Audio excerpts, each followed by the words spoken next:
to tell you more about Qawwali music, I'm going to hand you over to the promoter, Mr. Muhammad Ayub. Thank you very much indeed, ladies and gentlemen.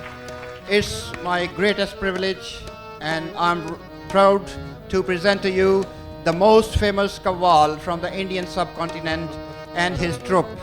And I am really delighted that you have waited so long to listen to this wonderful group of musicians.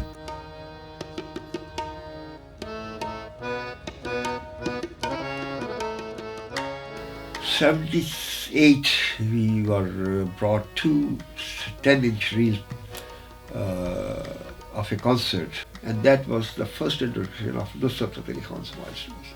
I said, what a heavenly voice. We must introduce this voice to the wider world. Myself and my colleague, partner Bob Hooton, we made our way up to Birmingham to Oriental Star and met Mr. Ayub. So as part of, a national visit, as it were, we were lucky enough to be able to present Nusrat at Mersey Island in 1985. It's hard to remember now how remarkable the experience of listening to this music would have been for that audience. The only way you would have heard Nusrat Fateh Ali Khan's music outside of the Indian subcontinent or the diaspora would have been on very formal kind of museum records, which would have been recorded in places like Théâtre de la Ville in Paris. So to have his performance in front of a festival, a camping festival in a field in Essex, was completely mind-blowing because nobody expected the impact that it would have.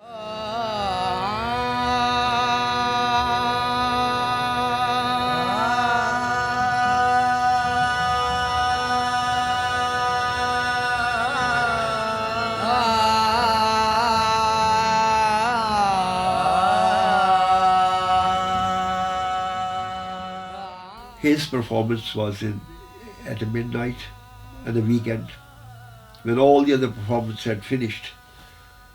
Nusrat was billed there for about 75 minutes.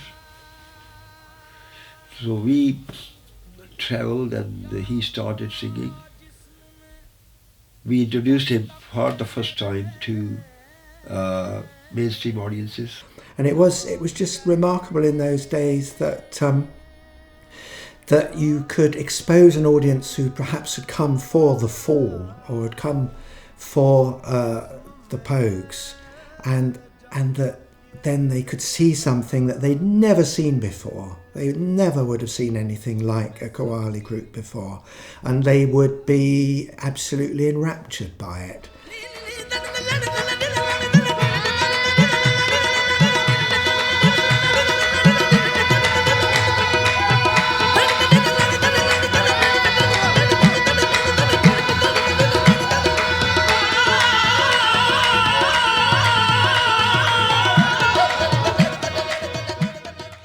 Not all WOMAD festival performances are recorded in a multi-track way to give us something of this quality.